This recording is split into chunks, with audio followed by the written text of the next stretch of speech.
The Suffolk-Essex border, a cameo of picture postcard England. And this is the estate of Edward Collingwood Bathurst, as English a name as you could find anywhere in Debrett's. Continuing my quest for the perfect pint, you might wonder what I'm doing among the perfumes and toiletries of a chemist's shop. I knew it.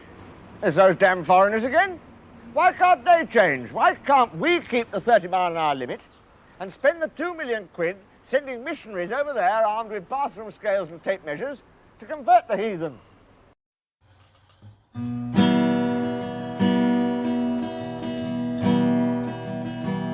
On a long and lonesome highway east of Omaha, you can listen to the engine moaning out its one-note song. You think about the woman or the girl you knew the night before,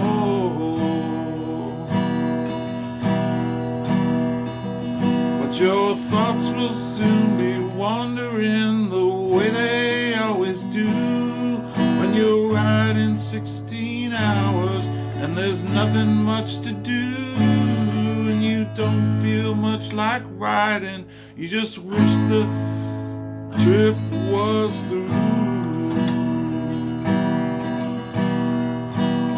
Say, here I am on the road again. There I am upon the stage. Here I go, playing star again. There I go,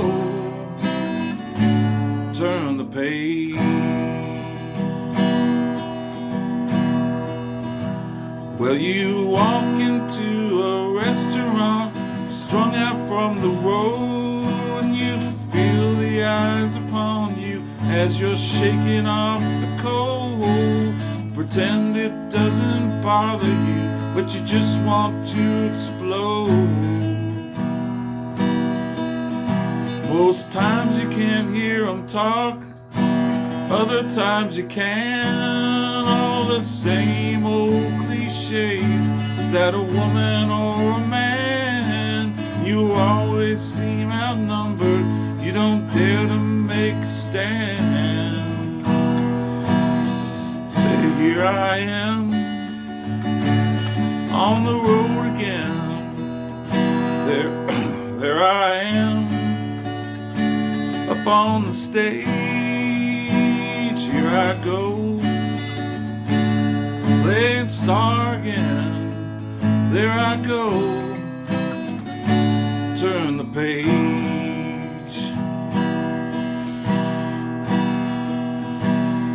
Out there in the spotlight, you're a million miles away. Every ounce of energy you try to give away, and as the sweat pours out your body like the music that you play.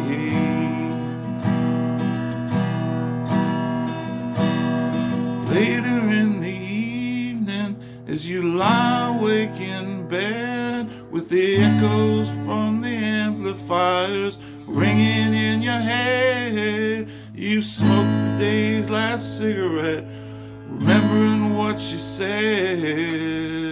So here I am on the road again. There I am up on the stage. Here I go, playing star again. There I go,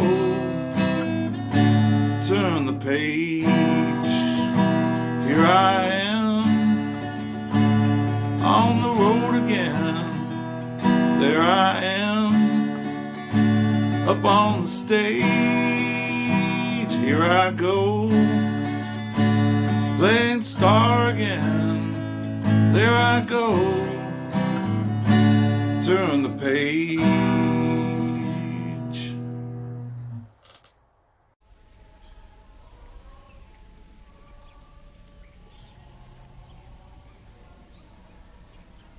On 364 days of the year, nothing much happens here to disturb the ancient pattern of a farming community.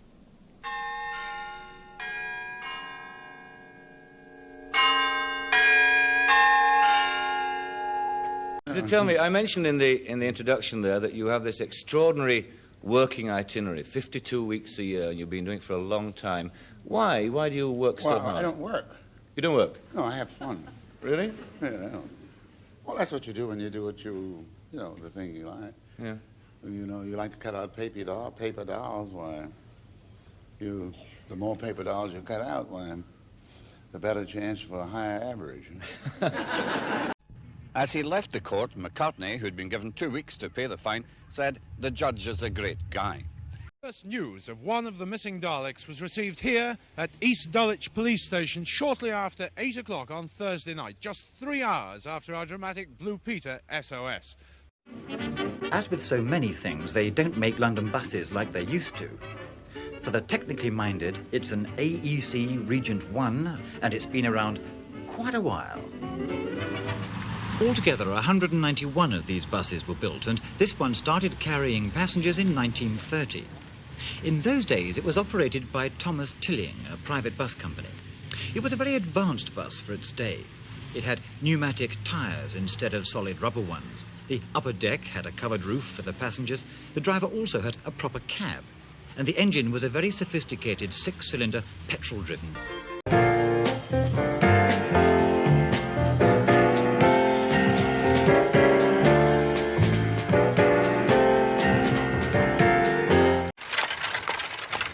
In the grocery trade then, business conditions were a bit different from what they are today.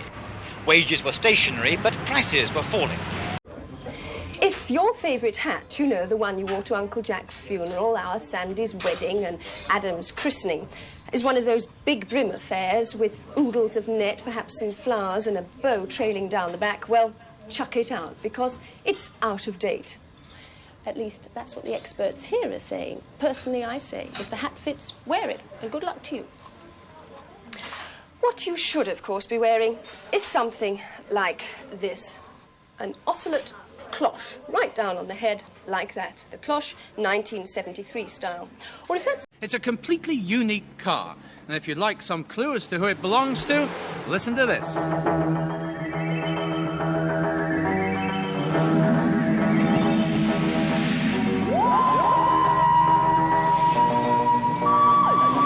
And I'm sure everybody has guessed that this car belongs to none other than Doctor Who, alias John Pertwee. Magnificently driven in. John, welcome to Blue Peter. Hello, Peter.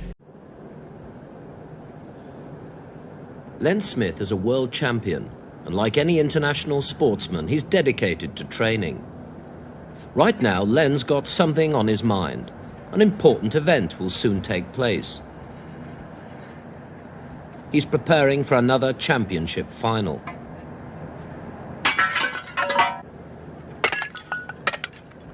Lavatories have helped Len to hold a world championship longer than any other man alive. They're made out of porcelain, an essential tool of his sport. Len is a supervisor at a metal factory in the Sussex town of Crawley. If we can pick up the story, Carl, at the beginning of Brother Records. Right. What was the motivation to actually start your own label? It was freedom from limitations and restrictions. Working with Capitol Records, they're a very big company. And it was difficult to sort of get the ideas across and have them be receptive to what we wanted to do. And it goes back to the old thing with Pet Sounds, you know, being different than the things we'd done. And I think some of the people there didn't think it was commercial or something, so...